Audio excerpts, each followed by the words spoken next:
안녕하세요. 바이블 온에어의 조태현 교수입니다. 이 시간에는 마가복음 1장 16절부터 20절까지 나와 있는 예수님께서 어부들을 부르시는 이야기, 처음 어부들이 제자로 선택을 받는 그 이야기가 마태복음과 누가복음에서 어떻게 변형되는지 여러분들과 함께 직접 본문을 비교하면서 추적해 보려고 합니다. 결론부터 말씀드리자면 마태복음에서는 조금 대동소이합니다. 그런데 누가복음에서는 아주 완벽하게 달라져요. 그런데 가장 중요한 것은 뭐냐면 마태와 누가가 마가복음에 비해서 이 이야기를 어느 위치에 집어넣느냐, 그것이 굉장히 중요합니다. 저와 함께 관찰해 보도록 하겠습니다. 자, 우선 전체적으로 마태, 마가, 누가복음 비교해 보면은 좀 아까 말씀드린 것처럼 마가와 마태 사이에는 이렇게 상당히 비슷해요. 그런데 이 부분이 홍하잖아요. 누가복음은 또 이렇게 있고, 이 부분이 홍한데 누가복음 또 이렇게 있고, 그래서 마가와 마태 사이에는 어, 대동소이하지만 누가복음은 완전히 달라진다고 하는 거예요. 좀 자세히 강론으로 들어가서 살펴보도록 하겠습니다. 우선 누가복음은 제가 나중에 자세하게 말씀드릴게요.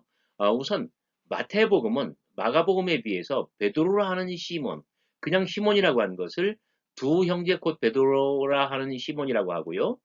마태복음에서는 엔테이달라세이 이렇게 되어 있는 것이 마태복음에서는 에이스 에이스테인 달라산 그렇게 완전히 바뀌는 것을 볼 수가 있습니다. 자, 우선 요점 정리해 드릴게요. 자, 마가복음의 이 본문에서는 한 서너 가지 점을 우리가 중점적으로 생각을 해야 됩니다. 그 첫째는 시몬과 안드레, 그리고 야고보와 요한이 서로 다른 배경과 출신을 갖고 있다는 점이었어요. 시몬과 안드레는 배가 없어서 바다 안에서 그물질을 하고 있었고, 그리고 야고보와 요한은 배 안에서 그물을 깁고 있었죠. 배를 소유하느냐 못하느냐. 그러니까 사회 경제적으로 시몬과 안드레는 저변층, 안드레와 죄송합니다. 야고보와 요한은 대단한 상류층, 그리고 가정적으로 시몬과 안드레는 어미 아비가 없고 장모님 댁에서 더불어 살아요. 그런데 야고보와 요한은 언제나 세베대의 아들, 이렇게 일컬어진다는 점. 바로 이런 점에서 전혀 이 출신과 배경, 사회 계층 이런 것들이 전적으로 다르다는 점. 그게 첫 번째라고 한다면 마가복음에서 두 번째 중요한 점은 뭐냐면 부르다와 따르다. 이런 용어가 주제어로 반복해서 등장하는데 그래서 부름, 버림, 따름. 첫째 부름, 두 번째 버림, 세 번째 따름. 이런 것들이 두 쌍의 형제들에게서 반복된다는 점이에요. 자, 그리고 세 번째 포인트는 마가복음 전체적으로 서사적으로 볼 때에 세례 요한이 와서 죄사함을 받게 하는 회개의 세례를 전했고, 예수께서 응답하여 죽음의 침례를 받았고, 그래서 빛과 소리의 체험을 얻어서 바로 그 체험을 가지고 바닷가에 와서 때가 찼고 하나님의 나라가 가까웠으니 회개하고 복음을 믿으라. 이렇게 전파할 때에 바닷가에서 이 두 쌍의 형제 시몬과 안드레, 야고보와 요한을 불렀다는 점이에요. 자, 그리고 마지막으로 네 번째는 마가복음의 전체 이야기, 예수 이야기 속에서 이 복음의 무대로 바다가 펼쳐지고 있다는 점입니다. 이런 점들이 마가복음 안에 있는 이 이야기의 그 어떤 중요한 점이라고 의미라고 말할 수가 있습니다. 거기에 비해서 마태복음은 대동소이하지만 아주 조금 바꿨어요. 그냥 두세 가지로 말씀을 드리자면 첫 번째로는 그냥 마가가 시몬이라고 한 것을 두 형제 곧 베드로라 하는 시몬이라고 바꿨다는 점이에요. 자, 마가복음에서는 3장 16절에서 시몬에게 예수님께서 베드로라고 하는 이름을 주실 거예요. 그래서 3장 16절을 계기로 해서 그 전까지 3장 16절을 기준으로 그 전까지는 시몬으로만 이야기를 하다가 3장 16절 이후로부터는 베드로가 되는 거예요. 왜? 예수님이 베드로라고 하는 이름을 주셨으니까. 근데 마태복음에서는 그런 것들이 중요하지가 않았어요. 이 사람은 예수님께서 베드로라는 이름을 주었기 때문에 시몬이 베드로인 것이 아니라 그냥 처음부터 베드로라 하는 시몬이에요. 마태복음에서는 이 시몬이 어떤 베드로라는 이름을 갖고 있다. 베드로라고 하는 이름이 갖고 있는 그 이미지가 중요하다는 것이죠.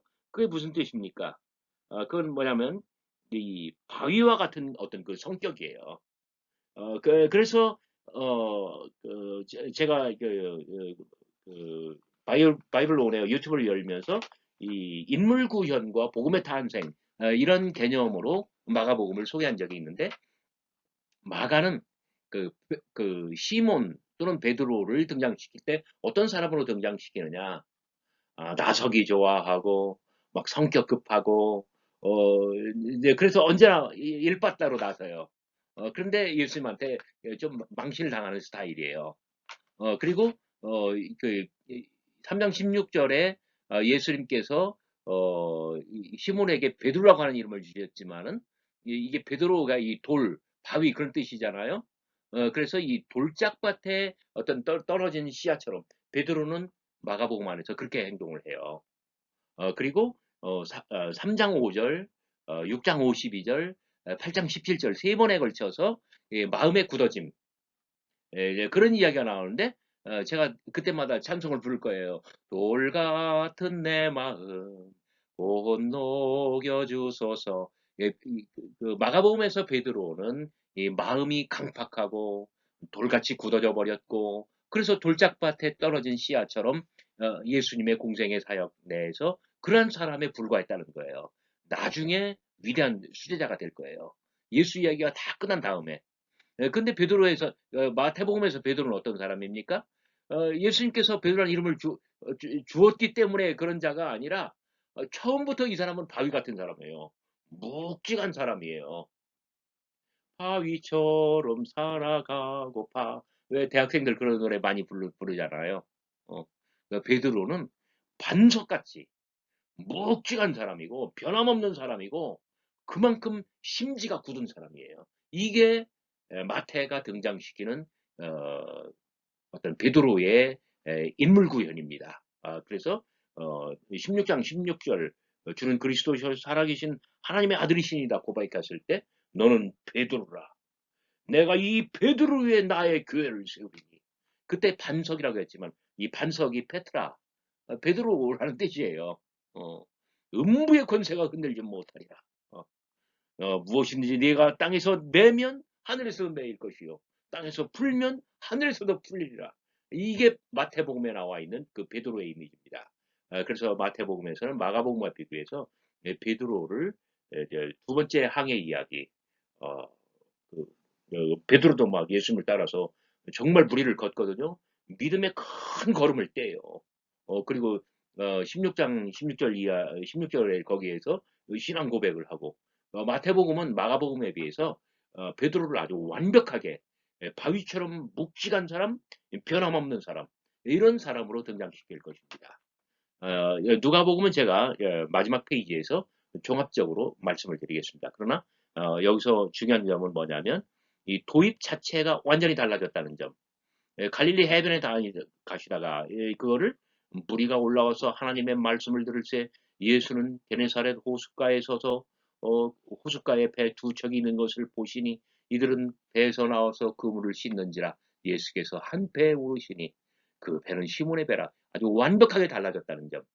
그리고 그 중간에 이 메인 바디, 이 몸통에 해당하는 것도 완전히 레파토리가 다르다는 점.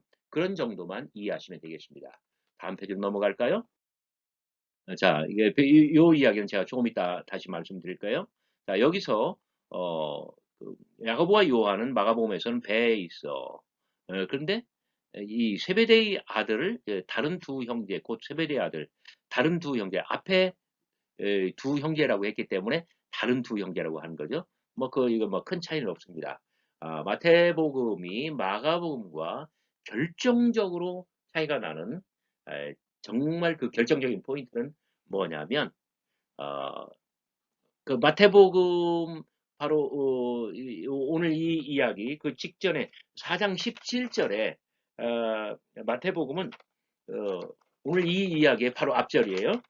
이때부터 예수께서 비로소 전파하여 이르시되 회개하라 천국이 가까웠느니라 하시니라. 요 말씀이 있어요. 이때부터 비로소 예수께서 전파하셨다. 회개하라. 천국이 가까이 왔다. 이렇게 말씀하시고 어부들을 부르시는 거예요. 그리고 나서 요 구절이 끝나면 4장 22절이 끝나면 바로 5장 1절이 나오는데 5장부터 무슨 이야기가 나오는지 아는 사람 손 들어봐요. 상 줄게요. 손 드는 사람 아무도 안 보이네? 산상수훈입니다. 5장 1절 제가 성경책으로 여러분 성경책 있으면 한번 펴보세요. 5장 1절 산상수훈이 이렇게 나옵니다.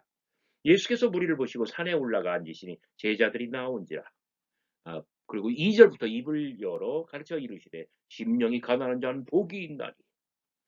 그리고 그 산상수훈의 도입이 나오고 곧바로 그 팔복의 말씀이 나오는데 도입 부분이 뭡니까? 예수님께서 산에 올라가 앉으시니 제자들이 나온지라.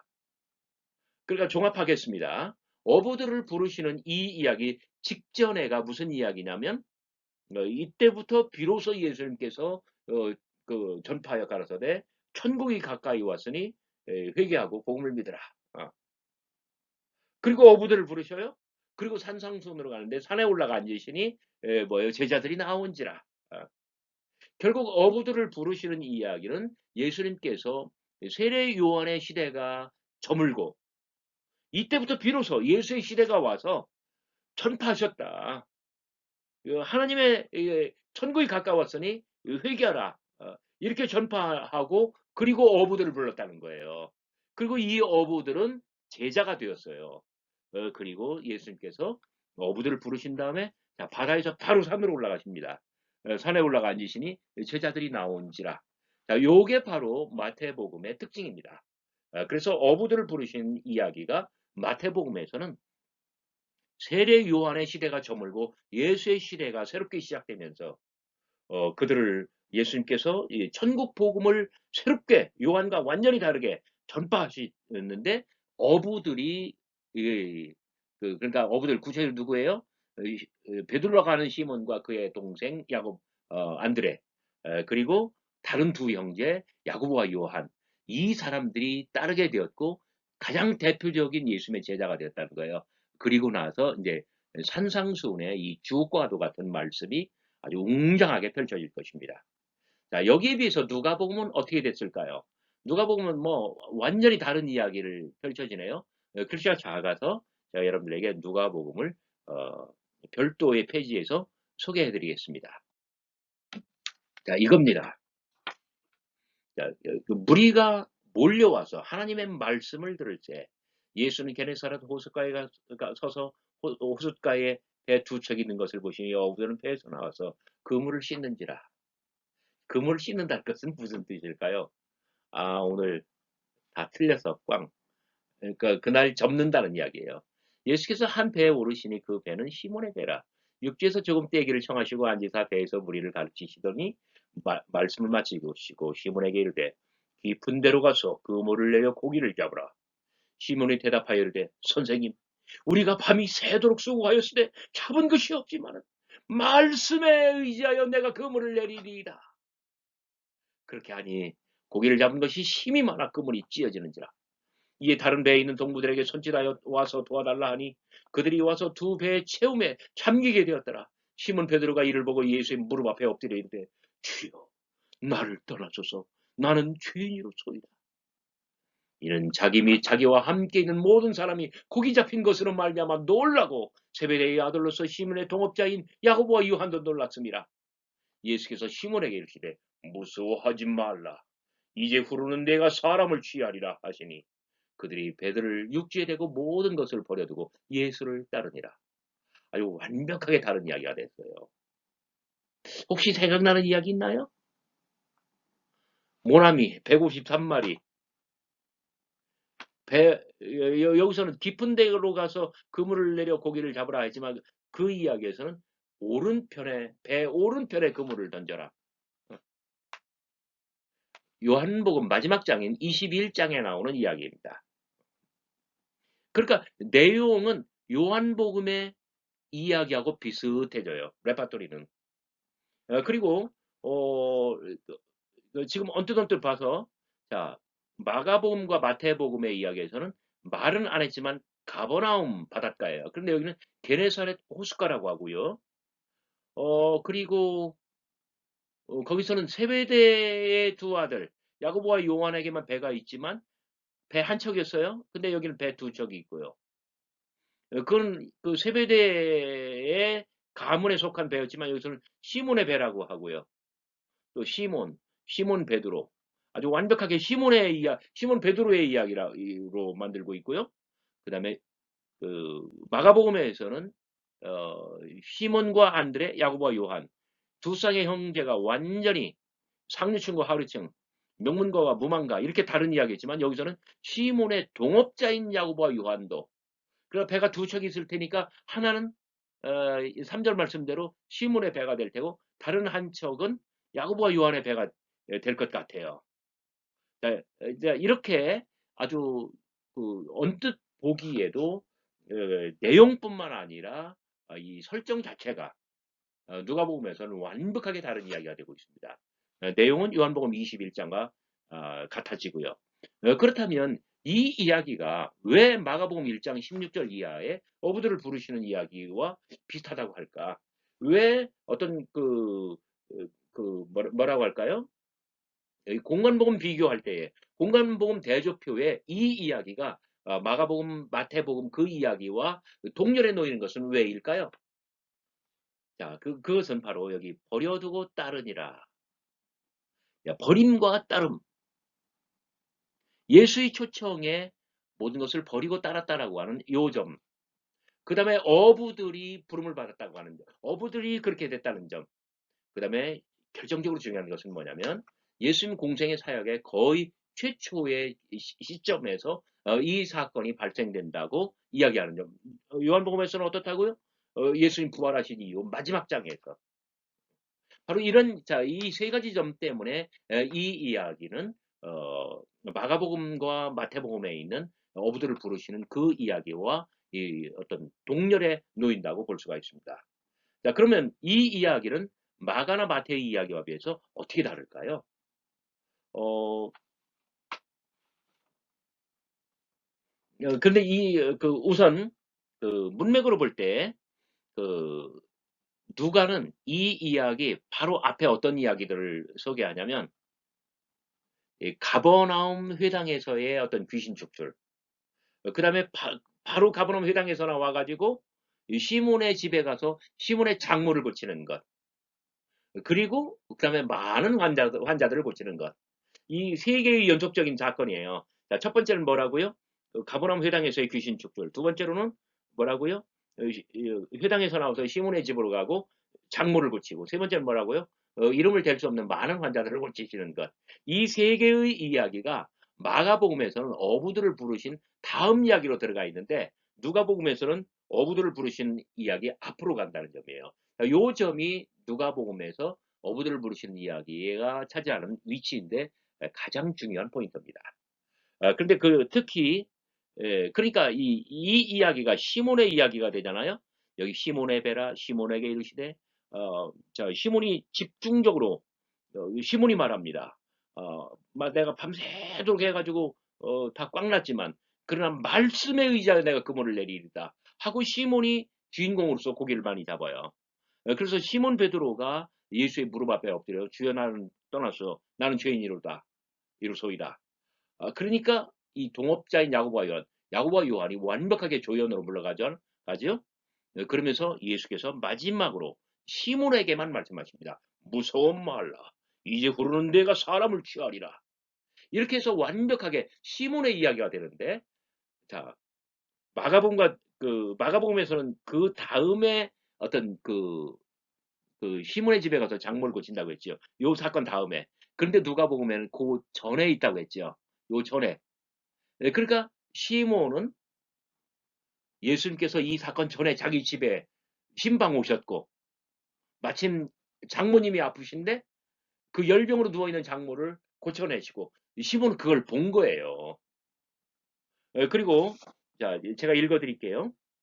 이 바로 앞에 4장 말미에 어떤 이야기들이 있냐면 4장 32절 그들이 그 가르치심에 놀라니 이는 그 말씀이 권위가 있습니다. 자, 그 가버나움의 회당에서 귀신 축출을 하고 나서 그 말씀이 권위가 있었다. 4장 32절에 이렇게 나오고요. 4장 36절 다 놀라 서로 말하여 이르되 이 어떠한 말씀인고 권위와 능력으로 더러운 귀신을 명하니 나가는지라. 그러니까 이 바로 앞 사건에서 가버나움 회당에서 귀신을 축출하실 때 예수의 말씀이 강조됐고요. 또 그 다음 36절에서 다 놀라 서로 말하되 이 어떤 말씀인고 권위와 능력으로 더러운 귀신을 명하며 나가는도다. 그러니까 시몬은 이미 예수님의 말씀을 체험했어요. 그리고 권능과 또 능력도 체험했고요. 그리고 자, 오늘 도입 부문에서 무리가 몰려와서 이 하나님의 말씀을 들을 때 예수께서는 하나님의 말씀을 가르치신 거예요. 배에서 무리를 가르치셨어요. 말씀으로. 자, 말씀을 다 마치셨어요. 그러나 그때는 언제 했어요? 시몬이 그물을 씻고 있을 때예요. 무슨 뜻입니까? 아, 완전히 꽝 나가지고 오늘 재수 다 틀렸어. 물고기가 나를 보았네벼? 그리고 다 물고기가 도망간. 그래가지고 절망에 잠겨 있을 때예요. 그런 시몬에게 예수님께서 오시되 말씀하십니다. 깊은 데로 가서 그물을 내려 고기를 잡으라. 요한복음에서는 어떻다고요? 21장 뭐라고요? 배 오른편에 그물을 던지라. 그래가지고 제 어떤 선생님이 자꾸 오른편에 결단해가지고 막 설교를 하시는데 자꾸 우경화 시켜요. 아이고 나 창피해 죽겠어. 그런 얘기하고는 전혀 관계없는 이야기거든요. 여기서는 깊은 데로 가서 그물을 내려 고기를 잡으라. 이 절망에 쌓여있는 시몬에게 다시금 희망의 불을 지피시는 주님, 희망의 불꽃을 지펴 불을 일으키셔요. 그때 시몬이 뭐라고 말합니까? 우리가 밤이 새도록 수고했을 때 잡은 것이 없지만 자 절망 그 자체입니다만은 그러나 말씀에 의지하여 이 말씀은 어떤 말씀? 하나님의 말씀. 그리고 4장 32절과 36절에 어떤 권위와 능력이 있는 그런 말씀. 자, 요게 포인트라는 점. 그 전에 시몬은 완벽하게 당신의 장모를 고치실 때, 그리고 귀신을 내쫓을 때에 모든 사람에게 인정된 어떤 하나님의 말씀, 어떤 권위와 능력의 말씀, 자, 모든 것은 절망 그 자체이지만 이 희망의 말씀, 권능과 능력의 말씀에 의지하여 내가 그물을 내리리라 했더니 어마어마하게 됐다는 점이에요. 자, 제가 이렇게 회색으로 마크한 점은 기적이 강조되고 있다는 점입니다. 누가복음과 사도행전에서 이 기적은 대단히 중요합니다. 이 기적을 일으키기 때문에 예수는 하나님의 아들이고 그리스도시라는 거예요. 이것이 누가복음과 사도행전에 나와 있는 어떤 그 공통점입니다. 그런데 마태로 갈수록 마가로 갈수록 완전히 이야기를 달라져요. 마가복음에서는 예수님께서 기적을 베푸시면 그것은 예수님의 능력이기도 하지만 다른 한편으로는 함정이 됩니다. 그 함정에 늘 빠지는 게 누구냐면 베드로와 예수님의 제자들이에요. 이건 마가복음의 굉장한 특징이에요. 마가복음은 무엇을 얘기하냐면 어떤 그 복음, 기독교 신앙에 있어서 바로 이런 그 초월적인 것, 막 화려한 것, 막 권능 이것만 보면은 사람들이 시험된다는 점이에요. 예수님의 고난을 봐야 된다는 점. 이게 마가가 강조하는 거예요. 그러나 누가복음은 다릅니다. 예수께서는 아주 웅장하게 이 어떤 기적의 행사자예요. 그러니까 하나님의 기름 부음 받은 종이고 성령이 충만한 인자이시며 메시아가 되시는 거예요. 마태복음은 또 다릅니다. 이 마태복음 24장 그날에 어떤 그 적그리스도가 오시면 이 기적과 이사를 일으킬 거다. 이렇게 요한복음 또 요한복음대로 또 다릅니다. 네 명의 어떤 복음서 저자들이 기적에 대해서 완전히 다른 평가, 어떤 다른 의미를 표방한다는 점 여러분들 잘 기억해 두시면 좋겠습니다. 자, 마지막으로 요한복음 21장에 있는 이야기와 이 이야기의 공통점과 차이점은 무엇일까요? 레파토리는 거의 같아요. 여기 이게 깊은 데로 가서 그물을 내려 고기를 잡으라. 그런데 요한복음에서는 배 오른편에 던져라.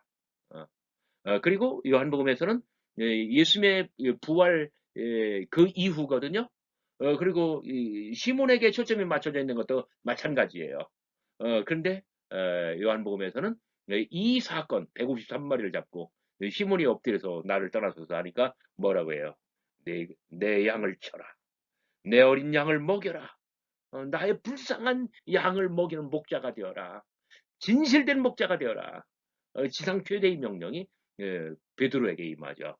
요한복음에서는 이렇게 고기를 잡는 기적의 이야기와 어떤 그 예수님의 부활 내지는 어떤 커미션, 지상 최대의 명령이 결합되어 있다는 점입니다. 근데 누가복음은 어떻습니까? 시몬의 아주 완벽한 이러한 어떤 이 사건 전에 예수님의 이 초자연적인 하나님의 아들로서 메시아로서의 권능을 체험했고 그리고 절망에서 희망으로 이 좌절에서 어떤 새로운 어떤 불꽃으로 일어나는 위대한 체험을 합니다. 주여 나를 떠나소서 죄인으로소이다. 무서워 말라. 이제 후로는 내가 사람을 취하리라. 버려두고 따르니라. 왜 누가는 요한이 복음서 말미에 집어넣었던 것을 복음서 초입에 넣었을까요? 그 이유는 사도행전에 있습니다. 누가복음과 동일한 저자 누가가 기록한 사도행전 1장 21절 22절에 있습니다. 사도행전에서 이렇게 이야기합니다. 이러함으로 요한의 세례로부터 우리 가운데 올려 가신 날까지 요게 중요해요. 요한의 날 세례로부터 우리 가운데 올리워 가신 날까지. 그러니까 예수님의 어떤 복음 공생의 사역 초창기부터 예수님의 승천 때까지 주 예수께서 우리 가운데 출입하실 때 항상 우리와 함께 다니던 사람 중에 하나를 세우고 우리로 더불어 예수의 부활하심을 증거할 사람이 되게 하라. 자, 사도의 조건은 무엇입니까? 예수의 공생의 초입부터 승천까지 예수와 함께 있는 사람, 우리와 함께 있는 사람. 자, 시몬은 바로 여기에 완벽한 이 기준에 부합하는 사람입니다. 그래서 누가복음에서 볼 때 시몬은 수제자가 될 것이고 그리고 동일한 그 저자의 두 번째 작품 사도행전에서 사도행전 앞부분은 시몬 베드로 행전이 되고 후반부는 바울의 행전이 되도록 그렇게 만드는 거예요. 왜? 오늘 이 사건이 있기 때문에. 오늘 정말 재미있는 거 많이 공부하셨습니다. 여러분 머리 쥐나지 않았으면 다행이겠고요. 오늘 배운 거 잘 기억하셔서 마가, 마태, 누가, 요한 어떻게 복음서 저자들이 다 다른지 여러분 잘 감상하시고 또 거기에 맞는 메시지를 발견하시고 은혜를 체험하셨으면 좋겠습니다. 여러분 수고 많으셨습니다. 감사합니다. 안녕히 계십시오.